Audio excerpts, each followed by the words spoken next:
이제 행복에 대해서 이야기를 했어요. 그러니까 행복은 세 가지 종류이고 가장 높은 행복은 뭘로 통해서 이성을 가지고 지혜를 얻어낼 때 얻어지는 즐거움이다라는 거예요. 기독교에서도 어때요? 어떤 즐거움? 사도 바울이 술 취하지 마라 이거는 방탕한 것이니 어디에 취해라? 성령에 취해라라는 거죠. 그러니까 술 취하는 것도 즐거움이 있어요. 그렇지만 그 즐거움은 뭐가 수반돼요? 고통이 수반되죠. 하지만 성령에 취하면 그런 고통이 수반되지 않는 즐거움이 있다라는 거예요. 어떤 그 높은 차원의 즐거움에 대해서 이야기를 했다고 한다면 이제는 고통에 대해서 이야기하는 거예요. 여러분들 고통에 대해서는 한번 생각을 해보면 일단은 그러면은 고통 그리고 즐거움 이 둘은 서로 상반되겠죠. 이게 두 개가 한 번에 올 수 있나요? 그렇죠. 한 번에 올 수는 없어요. 뭐 고통이 있다가 즐거움이 올 수도 있고 즐거움이 있다가 고통이 올 수도 있고 자 그런데 한번 생각해 보세요. 이 둘은 한 번에 일어날 수는 없지만 하나가 있다가 하나가 올 수는 있어요. 자 근데 한번 생각해 보면 그러면 이 중간에는 단계가 없나요? 있죠. 그러니까는 고통이 없는 상태. 하지만 즐거움은 아니지만 고통이 없는 상태. 그리고 반대로 말하면 즐거움이 어떻게 된 상태? 멈춘 상태. 그 중간 상태가 있겠죠. 자 그런데 잘 생각해 보시면 우리들이 생각하는 즐거움은 어떤 즐거움이냐면 고통이 어떻게 된 상태, 멈춘 상태라는 거예요. 진정한 즐거움을 느껴본 사람은 그렇게 많지 않다라는 거예요. 우리가 흔히 일반적으로 즐거움이라고 이야기하는 것은 소크라테스에 의하면 고통이 어떻게 된 상태, 멈춘 상태. 하지만 그거 이상으로 오는 즐거움. 그게 있는데 사람들은 그것을 누리지 못했다. 그래서 사람들은 즐거움 하면은 고통이 어떻게 되는 상태? 멈춘 상태. 예를 들어보죠. 술. 즐거워요? 즐겁지 않아요? 즐겁죠. 그렇지만 술을 마시는 이유는 뭐예요? 즐거움을 갖기보다는 뭘 잊어버리기 위해? 고통을 잊어버리는 거. 고통이 잠시 어떻게 되는 거? 멈추는 거. 그렇다고 그게 즐거움이 오는 게 아니라는 거죠. 하지만 인간들은 고통이 멈춘 것만도 뭘로 느낀다? 즐거움으로 느낀다라는 거. 그렇지만 소크라테스는 이것보다 더 이상되는 즐거움이 있다. 그리고 그 즐거움은 뭐다? 무엇을 통해서 오는? 이성을 가지고 지혜를 파악했을 때 오는 즐거움이다. 그렇지만 이 욕구적인 즐거움은 진정한 즐거움이 아니라 뭐라는 거예요? 고통이 잠시 어떻게 되는 것? 멈추는 것. 마약. 뭐예요? 하면은 즐겁다 그러죠. 그게 뭐예요? 지금 인생이라는 그 고통이 어떻게 된 거예요? 잠시 멈춰진 거죠. 그거를 이야기를 하고자 하는 거죠. 우리들이 느끼는 대부분의 즐거움은 고통이 어떻게 되는 것, 멈춘 것을 그래도 즐겁다라고 이야기를 한다라는 거죠. 585A에서 세 줄을 위에 보시면 따라서 진리를 경험하지 못한 자들이 다른 많은 사물은 물론이고 즐거움과 고통과 이 양자의 중간 상태에 대해서도 그릇된 의견을 취한다는 것은 그리 놀랄 일이 못 되네. 그러기에 그들은 고통스러운 것을 향하여 움직이기만 해도 그것이 진짜 고통인 줄 알고 실제로 고통을 느끼는가 하면 고통에서 중간 상태로 움직이기만 해도 벌써 충족과 즐거움에 도달했다고 확신한다네.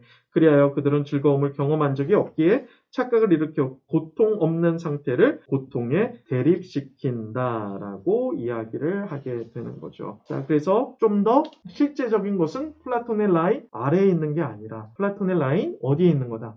위에 있는 거다. 거기에 진짜 즐거움도 있는 거고 거기에 그 즐거움이야말로 어떤 고통이 멈춘 상태가 아니라 진정한 즐거움이 있는 곳이다. 그러니 교육을 어떻게 시켜야 된다? 그 위로 올라갈 수 있도록 교육을 시켜야 되는 거고 이런 교육을 받은 사람이라고 한다면 그 사람이 누리는 행복이야말로 진정한 행복이다라고 이야기를 하고자 하는 거죠. 그 다음 부분을 한번 보시게 되면은 불의한 사람은 어떤 사람이에요? 혼이 어떻게 된 사람? 혼의 욕구의 이 괴물이 살아있는 거죠. 그리고 어떤 명예라는 사자 그리고 이성이라는 인간 이게 이제 어떻게 돼 있는 거예요? 누가 더 힘이 센 거야? 괴물이라는 욕구가 더 센 거죠. 이 괴물이라는 이 욕구가 사자랑 그리고 인간을 지금 잡아먹고 있는 거예요. 그런데 포장은 어떻게 되어져 있어? 인간으로 포장되어져 있는 거예요. 그러니까는 이 마음속에 어마어마한 혼란과 반목과 고통이 있는 거죠. 하지만 정의로운 인간은 혼이 어떻게 되어져 있어요? 조화를 이루고 있는 거예요. 욕구는 이성의 말을 따르고 있고 명예는 이성의 편에서 욕구를 다스리고 있는 상태.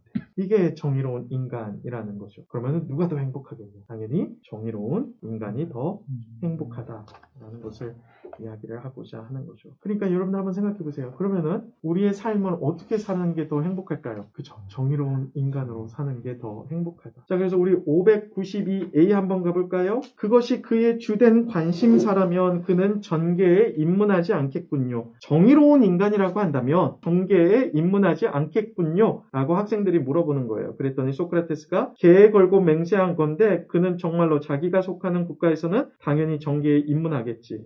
그러나 자기가 태어난 국가에서는 기적이 일어나지 않는 한 정계에 입문하지 않을 것이에요. 이게 무슨 말이야? 이 땅에서는 정계에 입문하지 않을 거지만 그가 속한 나라, 다시 말하면 뭐예요?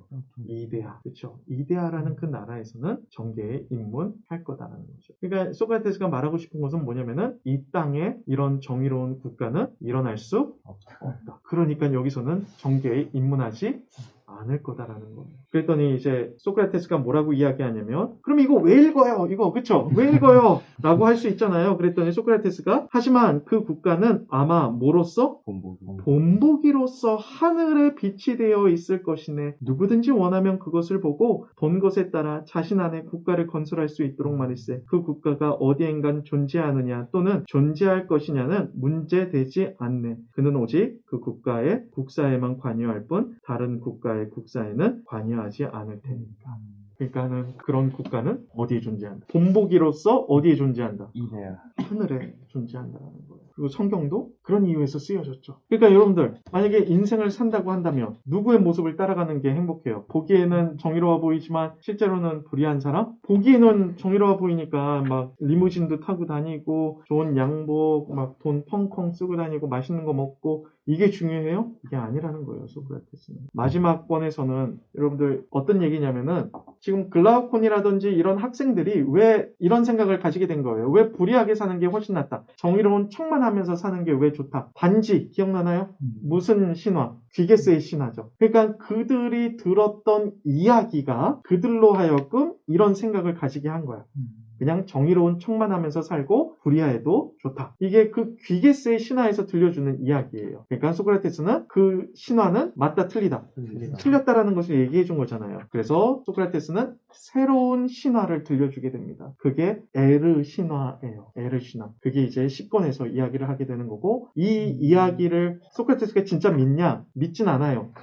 신화예요. 그냥 실제 이야기가 아니라 교육을 하기 위한 이야기인 거죠. 그래서 그 이야기를 통하여서 우리들이 어떠한 삶을 살아야 되는지에 대해서 이야기를 하게 됩니다.